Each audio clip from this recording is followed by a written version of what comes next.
Welcome back to another Bellator fight prediction video. In this video, I'll be predicting some of the key fights from Bellator 248 MVP versus Houston. So without further ado, let's get to our first fight that I'll be predicting on this card. So in our first fight, we have in the welterweight division, Oliver Enkamp versus Emmanuel Dawa. So really looking at Dawa, I'm not all too impressed. I can't even say what he does. I think he had this some Sandu or something type of background, or Fortin Sandu, or whatever it is, Sandu, or was that supposed to be some fake karate, fake sambo or something, or amateur sambo? I don't know what that is. But either way, looking at him fight, I'm not impressed by his technique. I'm not impressed by his fight IQ. I'm not really impressed by nothing. He did find some ways to win, but really looking at him, you could think oh, maybe he's a technical striker or technical this and stuff, but a lot of him out there, he makes a lot of sloppy stuff. He'll run there with his head down, swinging like he's swimming at people and get dropped. I watched one of his fights, over 5 years ago. He got dropped 3 or 4 times in that fight. I think he went on to win the fight, knockout in the second round, but a lot of stuff was very amateurish about how he fought, running in, swinging, go with a hook, drop, countered, push back. And every time he initiated, he got dropped pretty much. When his opponent initiated, then he got some chance, or when it was close, but we had to cover distance, he kind of just didn't know how to do it. He would just come in, just winging shots and get made to pay every single time. It's not like he's fighting the cleanest or the highest level opponent. He's probably fighting a low tier type fighter. Not to say the guy's bad, well, kind of is to say the guy's bad, but that's somebody not to be getting dropped by.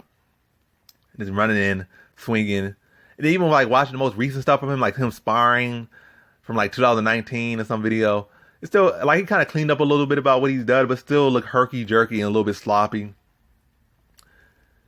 And again, he wasn't sparring nobody good. He was sparring the easiest sparring partner in the whole gym he could beat, probably the janitor or something, and still making it look semi-competitive in the sparring.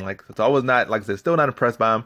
He cleaned himself a little bit better, or a lot. Maybe if he don't rush in, it could help him, but still hangs his head low. You're going against a guy like Enkamp, who's a karate fighter, who fights more like a kickboxer than a karate fighter. I think he could definitely be open for some head kicks, because he leans over a lot, and he don't lean over quickly. He leans over very slow, stays there, hangs out there. So head kicks right all day, get his leg chewed, get his body chewed up with kicks. And his hands just don't really be there. He don't really move his head too much. It's kind of he will always say he moves his head, but don't move it the way he should be moving. He just, I said, kind of leans his head. He don't move his head. He leans his head, which, which open up head. I can see moving his head, he see a shot, move it, evade it, slip it, or something like that. But it's leaning your head. That's even worse. Somebody could time your slip and catch you with a head kick, but you just leaning there the whole time. They could just throw this spam head kick when you leaning like that. So I'm not really liking that. I think he got some underrated grappling as well, but I think Enkamp's grappling at a higher level. I think his striking at a higher level. I think it's really a fight where Enkamp is just a better fighter in every area. But Dawa does have a puncher's chance. But outside that puncher's chance, I'm not really liking anything Dawa brings in this fight. Herky-jerky, which can give opportunities, which could make it an interesting bet. But outside of that, it's you're just betting on something odd to happen for him to win. Outside of that, obviously, I think Enkamp could just set him up, chew his leg up, chew his body up, then make him like I said, make him think it's more to come to the leg, which was even with him not worrying about it coming to the leg, without chewing up his leg to make him open up the head, he already leans over. So he started to wear those legs out, go to his body. Just let him naturally lean, catch him with that head kick, and knock him out. And I think that's what happened. I think that happens in the second round, and Enkamp gets that second round TKO. So in this fight, I got Oliver Enkamp via second round TKO. Now to our co-main event, we have in the heavyweight division, Czech Congo versus Timothy Johnson. So before I get into this one, this card actually has a lot of interesting fights. I should have said this before the first fight I was predicting, but I'm only going to be predicting 3 fights. Like I said, this should have been said at the beginning, but it is what it is. But this card actually has a lot of interesting fights. I probably would predict them. I would love to predict them, but like I said, time be kind of short nowadays. So I got to predict what I can predict and not try to overwork myself. But if I was getting paid to do this a lot more or something like that, I would predict these fights, because there's a lot of actually real good fights. Some of the fights on the prelims and buried down at the beginning are much better than some of the fights further up. There's plenty of fights better than the Enkamp and Dawa fight on this card, like at the damn near bottom of this card, and that are much better than the Enkamp versus Dawa fight. I don't know why the Dawa fight is up here. I guess it's because of Enkamp, but it is what it is, as I was saying. But yeah, a lot of good fights on this card. Very underrated fights. Are seemingly underrated. But back to this fight, Czech Congo versus Timothy Johnson 2. How I see this fight, Johnson riding a good bit of steam, coming off that victory, or those 2 victories. over Fortune and Mitrione. And first off, I'm not impressed by the Mitrione victory at all, because Mitrione has always had mediocre, abysmal, terrible, garbage wrestling defense. And all it did was take advantage of it. He took him down and ground and pound him. Mitrione had no answer for it. So you got a big heavyweight wrestler on top of you versus a guy that has mediocre wrestling and defense. Took him down, hit him with heavyweight pound. I seen in Ryan Bader fight, he was able to survive because that's really a light heavyweight on top of you. We got a real big heavy hitting heavyweight who's still nowhere near as good as Ryan Bader, but he actually has size and he's on top of you landing ground and pound. It's a big difference. That's why he got knocked out or TKO'd or whatnot. But yeah, so the Matt Mitrione fight, I don't really even rank it that much. I like that's supposed to happen. Mitrione, I say it every single time. Mitrione is a mediocre garbage wrestler as far as defense and offense, and he got made to pay, and that's how it should have been. So I don't rate that fight at all. Tyro Fortune versus Timothy Johnson, I'm gonna give him full credit for that. Am I gonna say, oh, he's such a proof striker? No, but I'm saying he has full credit for that. He found that right hook and then went to work and put him out.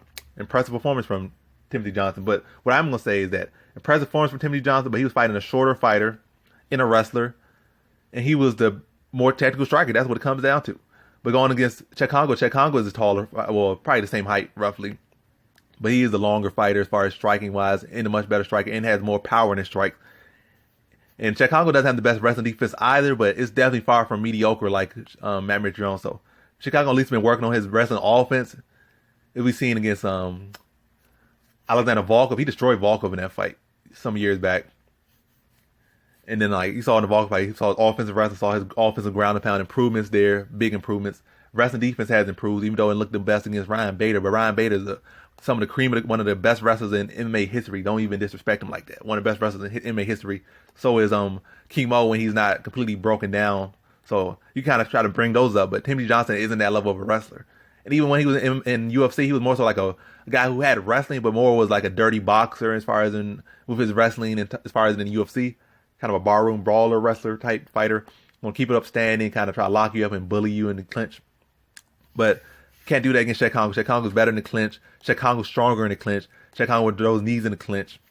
On the feet, like I said, Timothy Johnson's improvement on strikes, but Cheick Kongo likes faster, sharper, big kicks to the body, can mix it up, land those shots. And then if Timothy Johnson starts to load up or try to land a big shot, Cheick Kongo will initiate that clinch. And I think in that clinch, Cheick Kongo can dominate him all day. Like I said, he can throw him around in the clinch, probably throw him to the ground, knee him in the body, land some elbows, put him in a Muay Thai clinch, bust his face up. It's like, even though he has got a nice little streak, I don't think much has changed in this fight. He's going to have a bit more confidence, which could make the fight more interesting. Or that could just make him get knocked out quicker because he's going to feel like, I did this and I did that. I beat Tyro Fortune. I'm going to come in here, who are you, or some type of thing, and get knocked out quicker. But either way, I just see this fight going a little bit longer than the first fight. Johnson finding a little bit of success. But the cleaner and technical fighter eventually finding his groove and start picking Johnson apart, gets him to clinch, picks him apart, then closes that space, get him to clinch, knee him to the body, put that Muay Thai plum on him, start kneeing him to the body, elbowing him, bring a knee up top, bust his nose, another elbow, drop him, finish him off with ground and pound, and put him away at 2 minutes into that second round. So in this fight, I got Cheick Kongo via second round TKO. Now to our main event, we have in the welterweight division, Michael Venom Page versus Ross Houston. And I have no idea why they be giving Venom Page this level of competition. It's not like he's 20, early 20s, mid 20s, or late 20s. He's 30 something. And it's not like he did that bad against Douglas Lima. I was about to say Diego. He's definitely not Diego. Diego's the one that's not as good. Definitely not a bad fighter, but Douglas Lima is the truth between the brothers as of right now, unless something changes. But yeah. It's not like he did the worst. He got taken down, or the fight went to the ground against Lima in the first round. I think 2 minutes into that first round, and Lima basically had a whole round on top of MVP, and could not get out of his guard. So that showed that his grappling has certainly up there. I'm not saying he has an actual grappler, but he's definitely not this fighter that they say, oh, he's the only guy striking. He was on the ground with a world champion who definitely is no slouch in the grappling, and kept him in the guard. And in the second round, he was actually picking him apart on the feet. But he got too overzealous. Well, I wouldn't say overzealous. He did what he normally do, is just that, what's it called? Lima read it. He saw him overextending, kicked his foot out when he was trying to fire his right hand, and then came up there, uppercut, and it was night. But yeah, he didn't look that bad in the fight. He got knocked out. It was a highlight reel for It was one for the highlight reels of all time. It was an amazing, crazy knockout. beautiful and all that, technical, solid, perfect timing, perfect everything, perfect angle, perfect lighting. But yeah.